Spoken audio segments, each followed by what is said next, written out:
January 14, 1894. The New York Times. At least 2 lives lost. Newtown Creek disaster may claim 9 victims.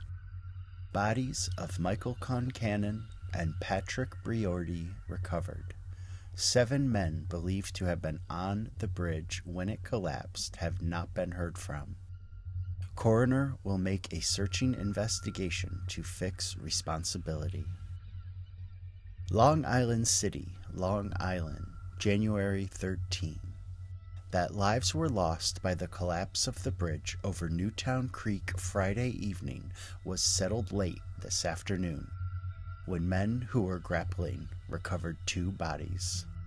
It is not doubted that other bodies are still at the bottom of the creek, held in the soft mud into which they were jammed by the weight of the mass of humanity that went down in the form of a wedge when the section of the bridge broke in 2. The dead. Grappling was begun by those who had friends missing. The authorities apparently felt a remarkable lack of responsibility in the matter. The bodies recovered were those of Briordi Patrick, aged 30, lived at Meeker Avenue and North Henry Street, Brooklyn. Concannon Michael, aged 30, single, lived at 108 Newell Street, Brooklyn. The missing. A careful investigation shows that the following named men left their homes yesterday morning and have not returned. Blom, August, aged 32, 199 Hughes Street. Boyle, Bernard, aged 21, single, 54 Herbert Street. Cook, John, single, 217 India Street. Kerwin, John, single, 374 Lorimer Street. Markey, Hugh, married, lived in Van Pelt Avenue. Martin, William, aged 48, single, 197 Driggs Avenue. Magruder, widower, 3 children, 184 Leonard Street. These men were all employees of the Laurel Hill Chemical Works. At the office of the works, it was said that there was no doubt about their being drowned. During the day, relatives of some of the missing men visited the chemical works in search of them. An affecting scene took place when Mrs. Cook called for information of her husband. She had hoped that perhaps he could not get across the creek last night and was still alive. When told that he had not been seen since the accident, she broke down. She said that she has 3 small children, and as her husband had been out of work for several months, they were left destitute. John Boyle and his sister lingered about the scene until a late hour this afternoon, hoping that the body of their missing brother would be found or that he would turn up alive. They sat most of the time in a corner of a rear room in Toner's Penny Bridge Hotel, weeping. George Martin was another looking for a lost brother. His brother was on the bridge with Barnard and John Boyle. John escaped, but the other 2 went down and have not been seen or heard from since. Inquiries were made for all the missing men by relatives during the day. Early this morning, a crowd began to gather at the scene, and before the laboring men arrived on their way to work, the shore on both sides of the creek was fringed with rows of anxious faces. All eyes were centered on the channel where the dead were supposed to lay, and as the water was churned up by passing tugs, everybody strained forward to see if any bodies had been brought to the surface. The destruction of the bridge caused the hundreds of men employed on this side of the river considerable delay in getting across. Several enterprising residents secured small boats and established a ferry. They did a thriving business during the early hours and later in the day made considerable money rowing curious persons about the scene of the accident. The absence of any attempt to search for the bodies of the missing men excited considerable comment this morning.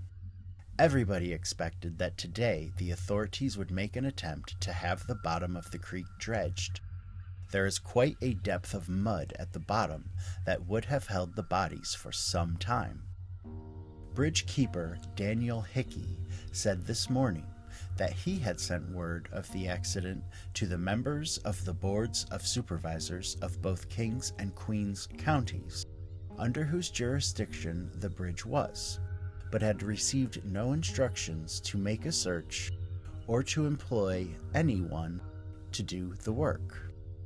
If it had been left to the authorities, the bodies recovered this afternoon would still be in their bed of mud. The first to start dragging were Peter Crilly, John Larkin, and Charles Hanson. Hugh Markey, one of the missing men, was a brother-in-law of Larkin. The three men secured a small boat and a grappling iron and began to drag the bottom of the creek. After several hours' search, they rested for a time. Then reinforcements came. Charles Connors, superintendent of the Queens County Oil Works, had 4 large grappling irons made in the blacksmith shop attached to the works.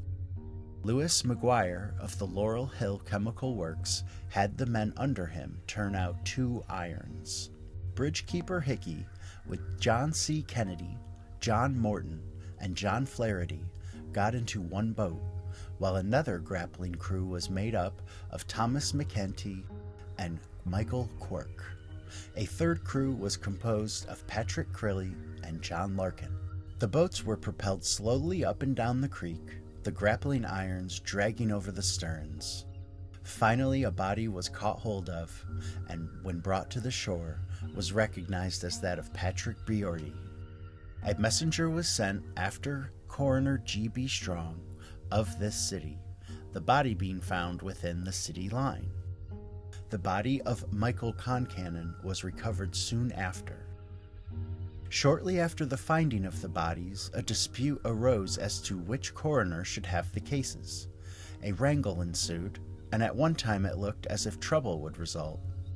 It, however, was settled by the arrival of Coroner Strong. He at once took charge of the bodies when he learned that they were found inside of the city line. Coroner Strong made a careful examination of the pieces of the broken draw and gave directions that care should be taken not to destroy the wreckage, as he would want to have it viewed by the coroner's jury, as he intended to make a careful and thorough investigation into the accident. He intends to subpoena everyone who can throw the slightest light upon the disaster. The search for the bodies of the other missing men was kept up until after darkness had set in, but no more were found. The creek was dragged for a long distance, and a big raft of piles for the new bridge was removed, and a search made under it. As nearly all the employees of all the big factories in the neighborhood of the wrecked bridge will be at leisure tomorrow, they have made extensive arrangements to drag the creek thoroughly, and expect to bring up all the bodies doubtless remaining at the bottom. The search will be extended for some distance below the bridge crossing the creek at Greenpoint Avenue. Bridgekeeper Hickey made arrangements this evening to have men watch the creek all night.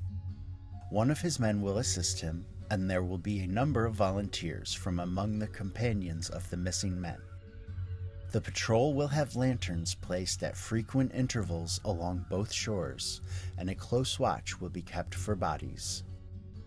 The bodies of the 2 men found this afternoon were removed from Conway's morgue tonight, Coroner Strong having issued the necessary permits. Cornelius Briordi identified the body of his brother and took it to his home at 74 Java Street, Greenpoint. The body of Concannon was identified by relatives and removed to his home. Coroner Strong will hold the inquest at 8 o'clock Monday night at his office, 436 Jackson Avenue, this city. When John Minks, superintendent of the yard force of the Laurel Hill Chemical Works, handed in his time book for the day tonight, he reported that the employees named below had not reported for work this morning. The men were all at work yesterday and left the works with the crowd that was caught on the bridge. He could not furnish the addresses of the men, as they had only been employed for a few days. They were W. Casey, A. Erlin, J. Graham, T. Cassells, M. Barry, W. Kestner, P. Duffy, P. Leahy, L. Kane, and J. Dowd. The employees of all the other factories have reported for duty today. Demands are being made by friends of the injured and missing men that the responsibility for the accident be speedily fixed. Probably this is a question that only the courts can decide, although a Queens County grand jury last fall started in to make the building of the new drawbridge, with its numerous delays and alleged extravagances, a subject of inquiry. The new structure is being built under the direction of the Joint Bridge Committee of Kings and Queens Counties. Several months ago, information of alleged irregularities in connection with the work were lodged with District Attorney John Fleming of Queens County, and he brought the matter to the attention of a grand jury then in session. Several members of the Queens County Board of Supervisors were subpoenaed and testified to what they knew concerning the delays and cost of the structure. Lack of time prevented a continuation of the investigation, and District Attorney Fleming permitted the inquiry to lapse, with the intention of resuming it at some more convenient period. At the first of the present year he went out of office. In an interview this afternoon, Mr. Fleming said had he continued in office, it was his intention of again bringing the matter before the grand jury and making a thorough investigation. Mr. Fleming declined to state what he thought such an inquiry would reveal. From present indications, it is probable that the supervisors will try to take refuge behind the contractors, Dean and Westbrook, who, it is asserted, agreed to maintain a bridge for foot passengers across the creek during the construction of the new iron drawbridge.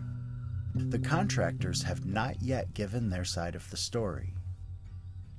Resting on floats a short distance up the creek is the new drawbridge, waiting for the completion of the abutments before it is placed in position. It was estimated that both abutments would be finished in about a month, and the bridge in operation. At present, a government dredge is anchored in the north draw on the Queens County side, deepening the channel. At low water, it is estimated there is between 9 and 10 feet of water at that point.